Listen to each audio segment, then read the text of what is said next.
2 Timóteo 2, a partir do verso 20,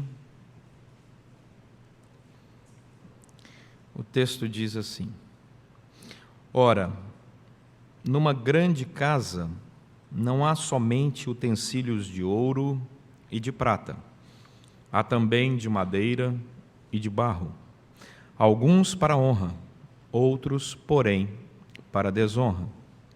Assim, pois, se alguém a si mesmo se purificar destes erros, será utensílio para honra, santificado e útil ao seu possuidor, estando preparado para toda boa obra. Foge, outrossim, das paixões da mocidade. Segue a justiça, a fé, o amor e a paz com os que de coração puro invocam ao Senhor. E repele as questões insensatas e absurdas, pois sabes que só engendram contendas. Ora, é necessário que o servo do Senhor não viva a contender, e sim deve ser brando para com todos, apto para instruir, paciente, disciplinando com mansidão os que se opõem, na expectativa de que Deus lhes conceda não só o arrependimento para conhecerem plenamente a verdade, mas também o retorno à sensatez, livrando-se eles dos laços do diabo, tendo sido feitos cativos por ele para cumprirem a sua vontade. Vamos orar? Senhor, nosso Deus, só o Teu Santo Espírito pode falar aos corações. Se o Teu Santo Espírito não falar aos corações, a Tua palavra será uma palavra semi-infrutífera, porque ela não voltará vazia, mas ela não voltará se o Teu Santo Espírito não agir de maneira completa nos corações daqueles que o Senhor mesmo chamou para ouvir a Tua palavra nessa manhã.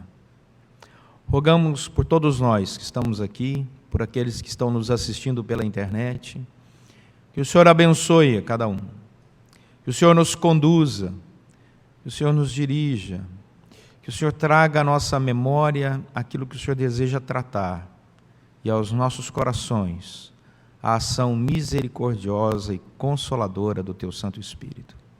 Renova nos nossos corações, pelo poder da Tua palavra, aqui exposta pela ação do Teu Santo Espírito, a disposição, a alegria e o desejo de seguir este grande privilégio de ser utensílio de honra nas Tuas mãos.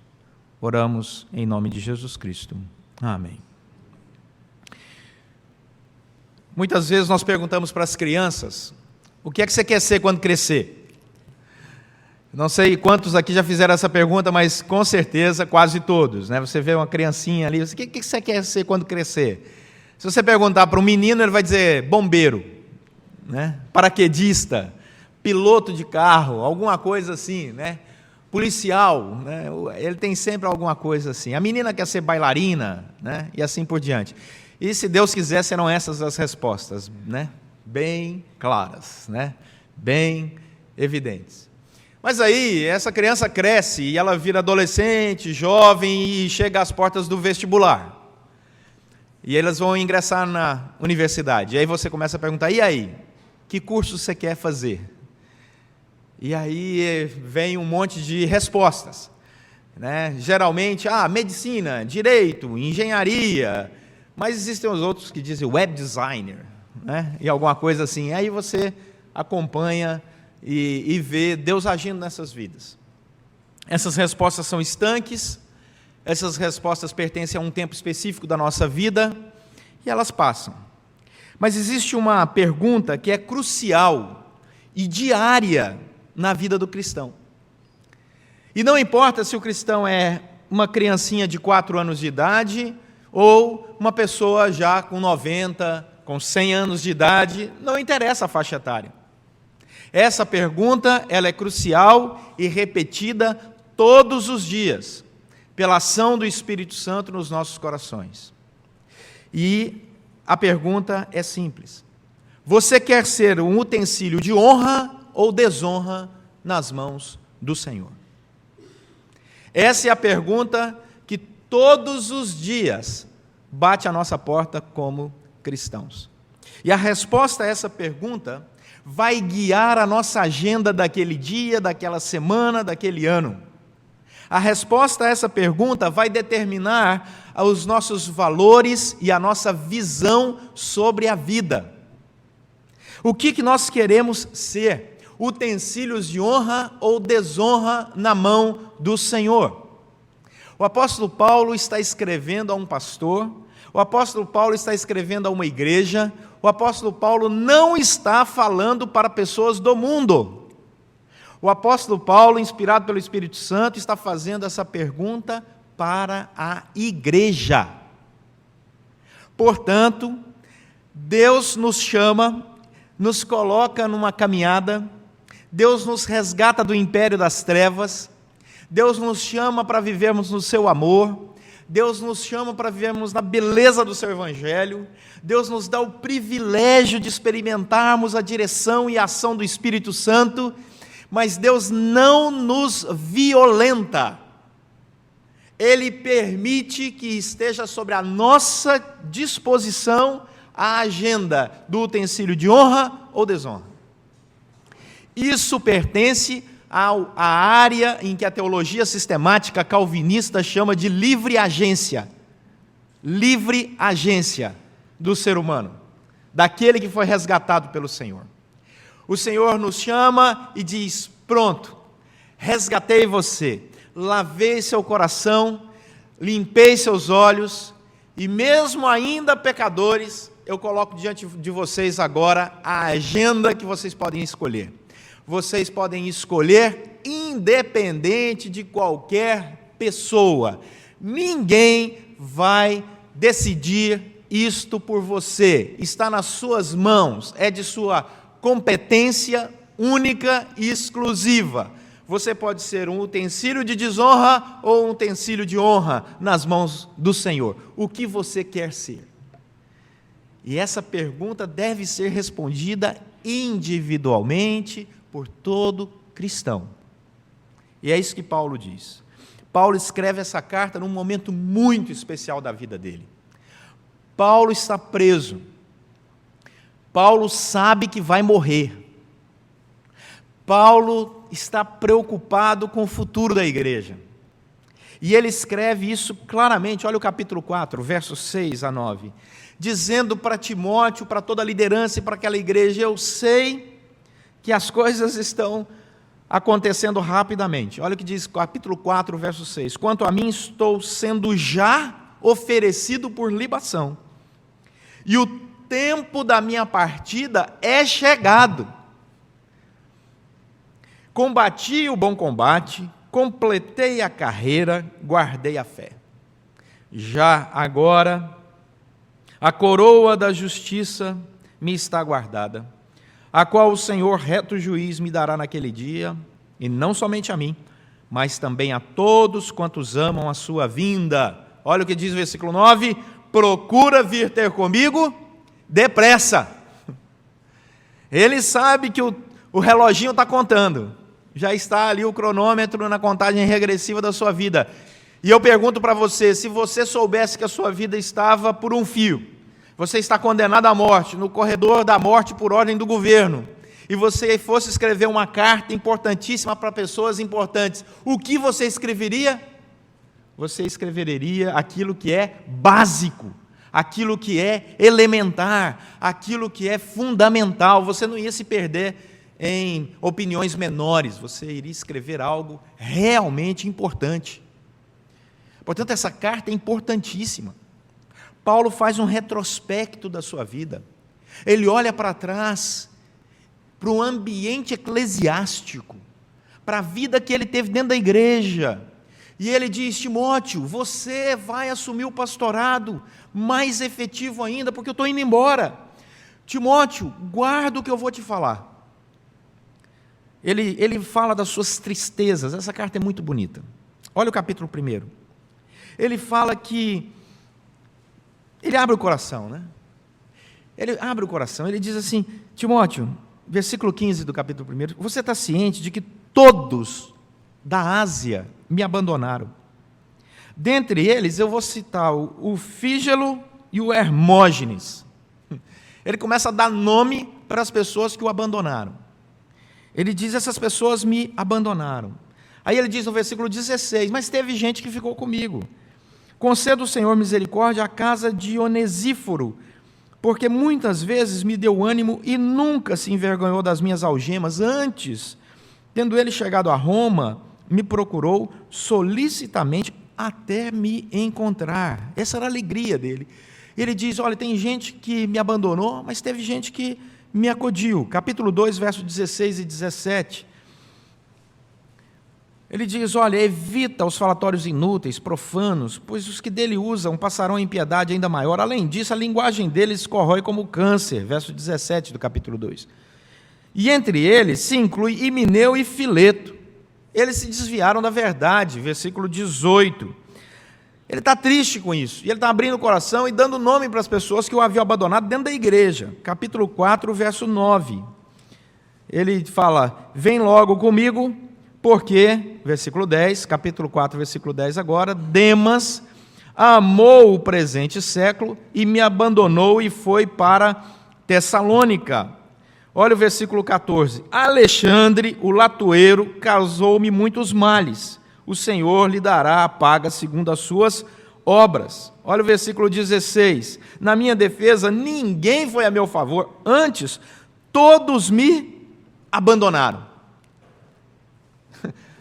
Era fácil a vida do apóstolo Paulo, gente? Não era. Não era. O apóstolo Paulo está dizendo, Timóteo, estou dando nome, endereço, RG, CPF, telefone, e-mail, Facebook, né? Essa era a realidade do apóstolo Paulo. Por que está escrito isso aqui na Bíblia? Qual o interesse de Deus de escrever isso? É mostrar que esse é o jogo das nossas emoções. E ele está falando do ambiente eclesiástico. Volto a dizer, do ambiente eclesiástico. Mas existe alegria. Olha o versículo 19 ao 21, no finalzinho da carta. Ele vai dizer do 19 ao 21, que tem a Prisca, o Áquila, aí vem uma questão boa da Priscila, né? O Onesíforo, o Erasto, que ficou em Corinto, o Trófimo, que ficou doente lá em Mileto, né? O Eúbulo está enviando saudações, o Prudente, o Lino, a Cláudia e os irmãos todos. Esse grupo todo estava com Paulo, amava Paulo, era uma boa igreja, tinha um grupo saudável. Ele diz, esse povo está mandando um abraço para você, Timóteo. Porque essa é a realidade da vida. Traição e amizade, alegrias e tristezas, sonhos e frustrações. E é nesse ambiente que a pergunta continua valendo. Você quer ser o quê? Um utensílio de honra ou desonra nas mãos do Senhor? Essa é a pergunta que ele vai responder para nós, respondendo a Timóteo e nos chamando à reflexão para a glória do Senhor.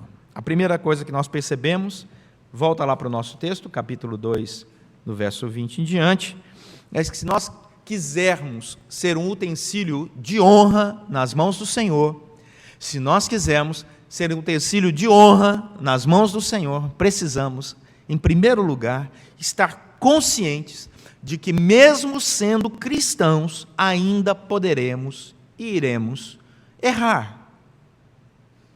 Não é porque o Senhor te salvou que você agora é santo, puro, perfeito, sem equívoco algum. Olha o que diz o verso 21. Purifica dos erros. Ele está escrevendo a um cristão. E ele diz, purifica dos erros. Purifica. Porque se alguém a si mesmo se purificar destes erros, será então esse utensílio de honra. Está nas tuas mãos o processo de purificação. Está nas tuas mãos. Purificação de quem? Do outro? Não, de você mesmo. Esse texto não é um texto para você apontar para as pessoas, é um texto para você ler para você. Esse é um texto que você tem que ler na primeira pessoa. Eu tenho essa responsabilidade de caminhar o caminho da purificação. Como? Me purificando dos erros. Quais são os erros? São as coisas inúteis, os falatórios, as discussões mortas. Ele diz, deixa disso, abandona essas coisas. A revista Você RH, de Recursos Humanos, do mês de dezembro de 2015, trouxe uma pesquisa realizada no meio das empresas, que eu achei interessantíssima. A pesquisa dizia o seguinte: o que é que mata a produtividade nas empresas? As empresas fizeram essa pesquisa.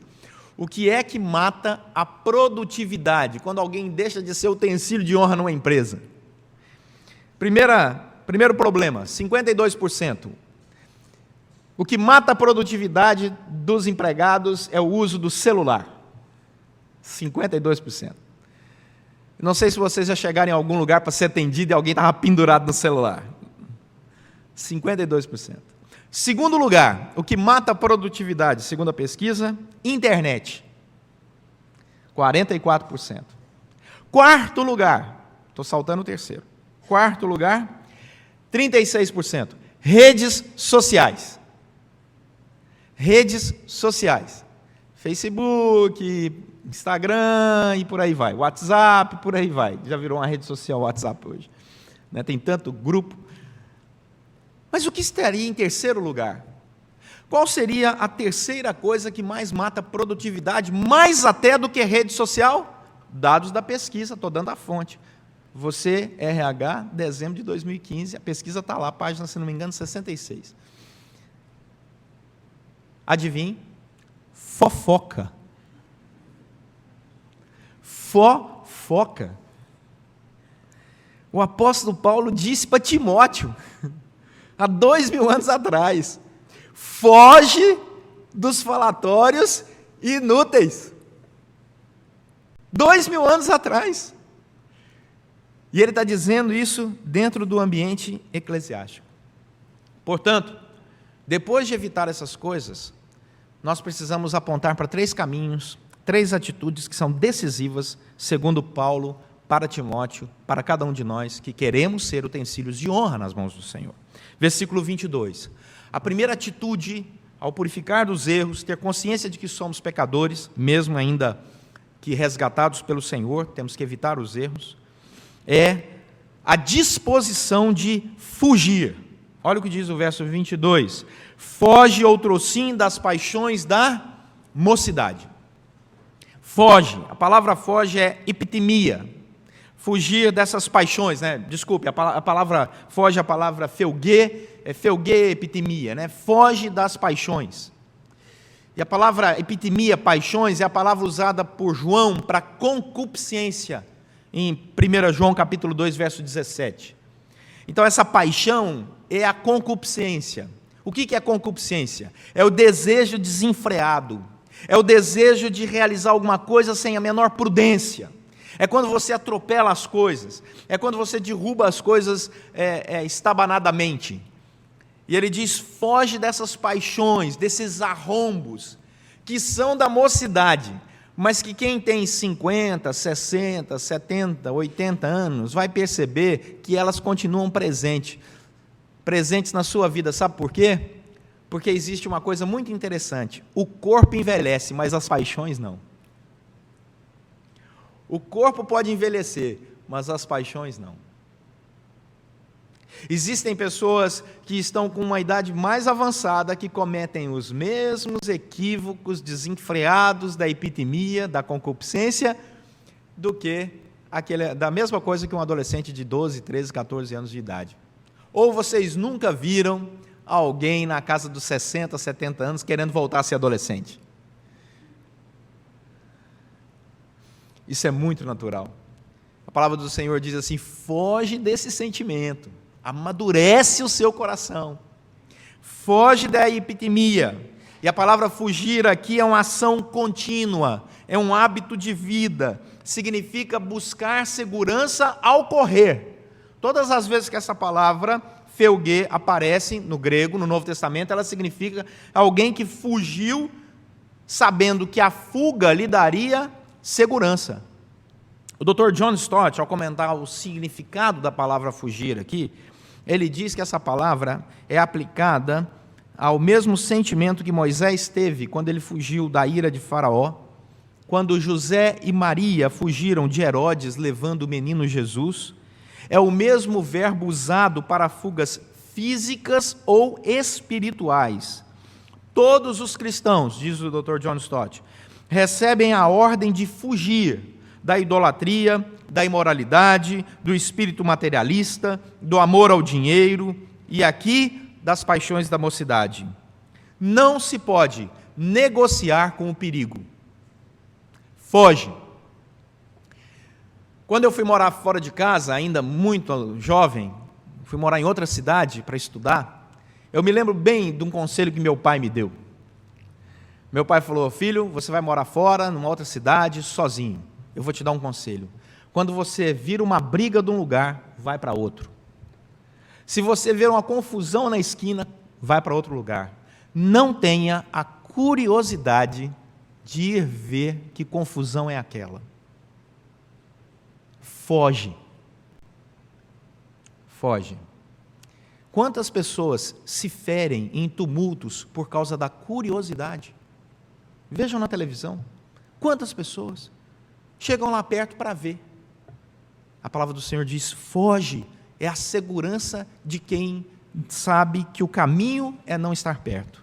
A segunda atitude, que é uma atitude agora positiva, versículo 22, está aí, é a palavra segue. Se você até quiser grifar na sua Bíblia, pode grifar. Versículo 22, foge, segunda palavra, segue. Essa palavra segue, a palavra dioko, é um verbo no grego, que significa correr em direção. Se por um lado eu fujo do que é mal, por outro lado eu tenho que correr na direção do que é bom.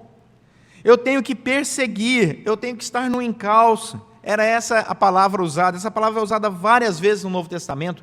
30 vezes no Novo Testamento essa palavra aparece convidando o cristão a perseguir, ir atrás, ter como alvo, como objetivo, como foco, que é o que vamos tratar em fevereiro, como foco, isso na sua agenda. Eu vou seguir, eu vou perseguir, eu vou andar no encalço disso. Do quê? Da justiça, olha aqui diz verso 22, da fé, do amor e da paz. Filipenses capítulo 3, vamos lá, volta um pouquinho a sua Bíblia aí, algumas páginas, você vai encontrar Filipenses. Filipenses 3, do verso 12 ao 14, recentemente eu preguei aqui sobre isso. Paulo dá o testemunho dele, Filipenses 3, de 12 a 14. O testemunho dele é o seguinte: não que eu tenha já recebido, ou tenha já obtido a perfeição, mas prossigo para conquistar aquilo, olha que interessante, para o que também fui conquistado por Cristo Jesus.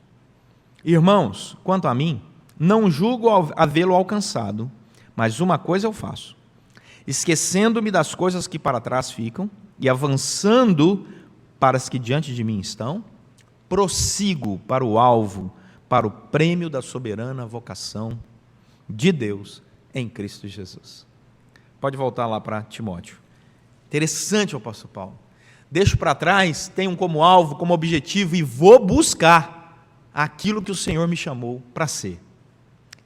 Utensílio de honra foi o que o Senhor me chamou para ser. E é isso que eu vou ser. As paixões da mocidade estão aí, as armadilhas do mundo estão aí, mas eu tenho como agenda a decisão, porque está nas minhas mãos, é de minha livre agência, o ser utensílio de honra. E eu vou trabalhar por isso. E eu vou buscar isso. Como? Seguindo o que é correto, o que é justo, cheio de fé, cheio de amor e cheio de paz. Quando alguém conversar comigo, vai ouvir dos meus lábios palavra de justiça, palavra de fé, palavra de amor, palavra de paz. É isso que vai ocupar minha mente, meu coração e vai ser o meu vocabulário. Esse vai ser o meu vocabulário. Se as pessoas viverem esse vocabulário, se os cristãos viverem esse vocabulário, o mundo será mudado.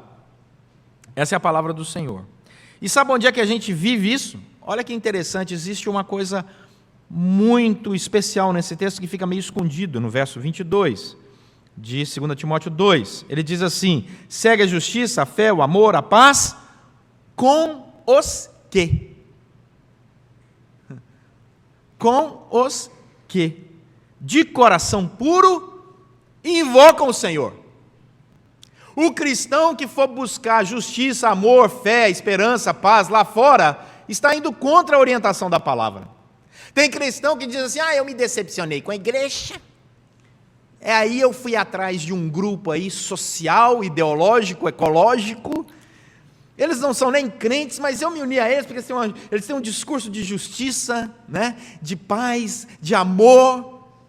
Você não será utensílio de honra, porque essa não é a orientação bíblica. A orientação bíblica não é saia da igreja e se una a qualquer grupo social aí fora para viver a justiça, a fé, o amor, a esperança, a paz. Não é essa a orientação do Senhor. É uma igreja que caminha junto com os que, de coração puro, invocam. Só há invocação ao nome do Senhor dentro do grupo que o Senhor chamou e resgatou pelo sangue de Cristo Jesus, chamado igreja. Quer goste, quer não. Não existe igreja perfeita, porque quem compõe a igreja somos nós. E para a alegria e tristeza de todos e de muitos ao mesmo tempo, somos imperfeitos. Então não existe igreja perfeita, mas é o ambiente pelo qual o Senhor age, congrega, derrama a ação do Espírito Santo e chama para impactar o mundo. Se a igreja não está impactando o mundo com justiça, com fé, com amor, com paz, ela está deixando de ser utensílio de honra nas mãos do Senhor. E a igreja somos nós. E a igreja somos nós. Portanto, diz o verso 22, segue, Dioco, persegue, busca, deseja ardentemente. É algo seu, individual, vivido na coletividade chamada igreja. Mas siga, persiga isso, porque você vai ser um utensílio de honra. Deus vai te usar poderosamente. Terceira atitude decisiva, verso 23. Para isso, saiba que você deverá repelir as questões insensatas e absurdas, pois sabes que elas só engendram contendas. Esse é o fruto destas questões. Como é que eu sei que uma questão é insensata? Como é que eu sei que uma questão é absurda? O fruto dela. É só olhar o fruto. Jesus falou, pelos seus frutos os conhecereis. E o apóstolo Paulo diz, olha, uma coisa eu quero deixar bem claro para você. Saiba que todo aquele que quiser viver piedosamente, diz o apóstolo Paulo, será perseguido. E aí, a palavra do Senhor vai dizer que essa atitude ela é decisiva. Porque a partir do momento em que você foge daquilo que está errado, que você persegue aquilo que é certo, ele volta e diz, repele as questões insensatas, as contendas. Por quê? Se eu já fugi. Porque quando você deseja buscar aquilo que é correto, novas armadilhas o inimigo colocará diante de você. É só você continuar lendo o texto.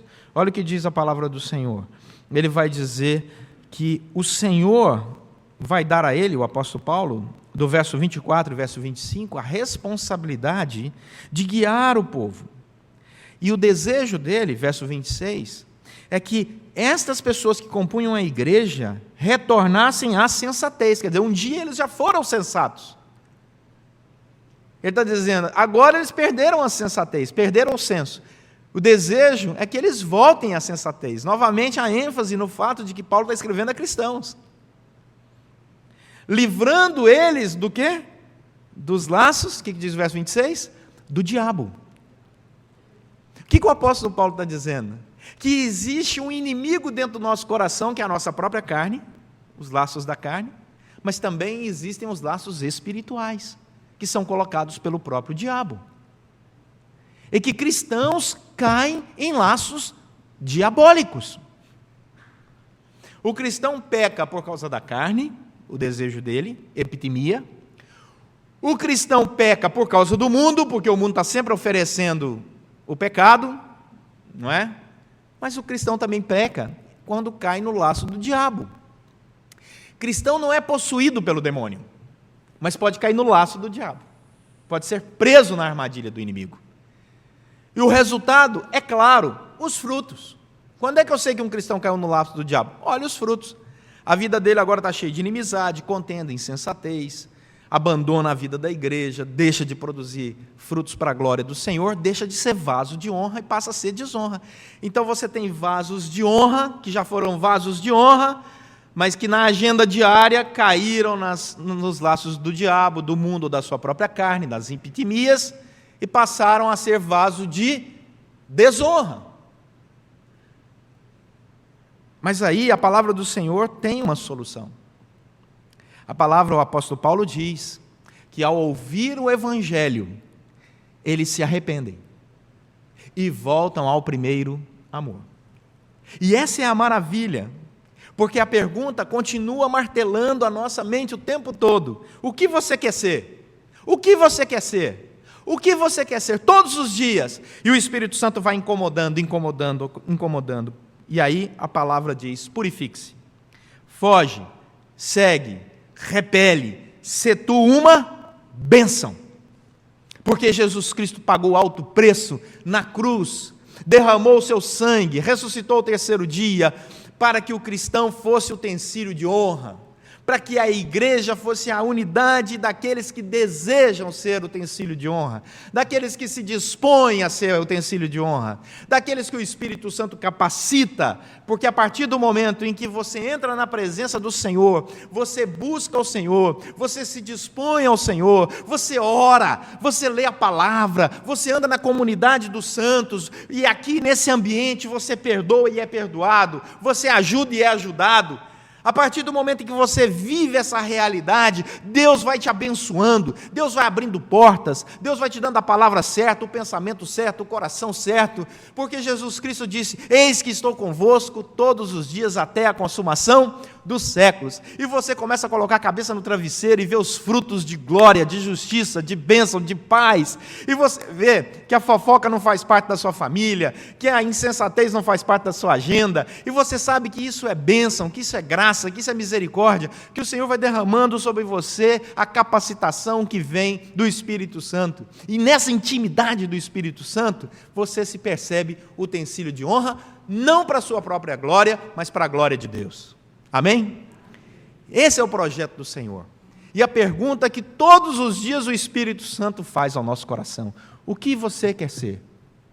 Toda manhã, ao acordar, o Espírito Santo vai falar ao seu coração: e aí, o que você quer ser hoje? Utensílio de honra ou desonra? Todos os dias. Essa é a minha oração pastoral. Eu vou orar todo dia para Deus te incomodar. Eu vou orar todo dia para Deus te incomodar. O que você quer ser? Utensílio de honra ou desonra? Pode ter certeza que eu vou orar. Eu vou orar: Senhor, incomoda o povo. Vai ser bom demais. Senhor, incomoda. Senhor, vai, Senhor. E aí, já cutucou o povo hoje? Porque uma igreja, quando se une, ela muda o mundo. Você vai falar: o pastor está doido. Então não. O meu mestre me ensinou que com 12 pessoas se muda o mundo. E se alguém é utensílio de desonra, ele manda enforcar lá e chama o apóstolo Paulo para ir no lugar. Ele fala: vamos 12 aqui. Vamos mudar o mundo. E mudaram. E mudaram. Se 12 homens mudaram o mundo, uma igreja também pode. Eu não tenho dúvida, porque o Espírito Santo que agiu lá, age aqui. E como é que Deus vai usar uma igreja para mudar o mundo? Plantando novas igrejas. Reproduzindo-se, porque quem é saudável no reino de Deus produz frutos. E a igreja vai reproduzindo, vai gerando novas igrejas, missionários vão sendo esparramados e vão plantando novas igrejas, e o mundo vai sendo impactado, Pastor, o senhor é megalomaníaco? Sou sim, a minha visão é de mudar o mundo pela força do Evangelho. Sabe por quê? Porque quem colocou essa visão foi Jesus Cristo no nosso coração. E qualquer um que pensar menos que isso, está menosprezando a visão do Senhor, porque o Senhor falou: ide por todo o mundo, e pregar o Evangelho a toda criatura. Esse é o chamado da igreja. Se Deus chamou, capacitou, se capacitou, vamos à obra. Vamos à obra, vamos ser utensílios de honra nas mãos do Senhor, com amor, com justiça, com fé, com esperança, com paz. É isso que o mundo precisa, de uma igreja disposta a impactá-lo pela força do Evangelho para a glória de Deus. Como? Com uma resposta que cada um de nós vai dar.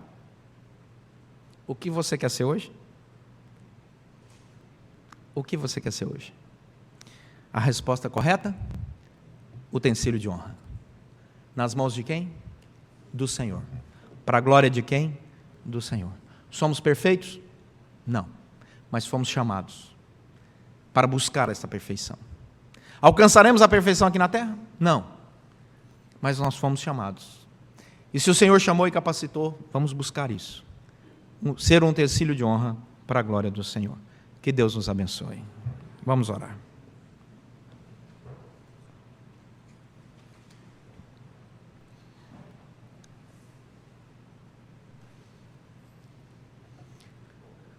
Senhor, nosso Deus e Pai, muito obrigado pelo chamado.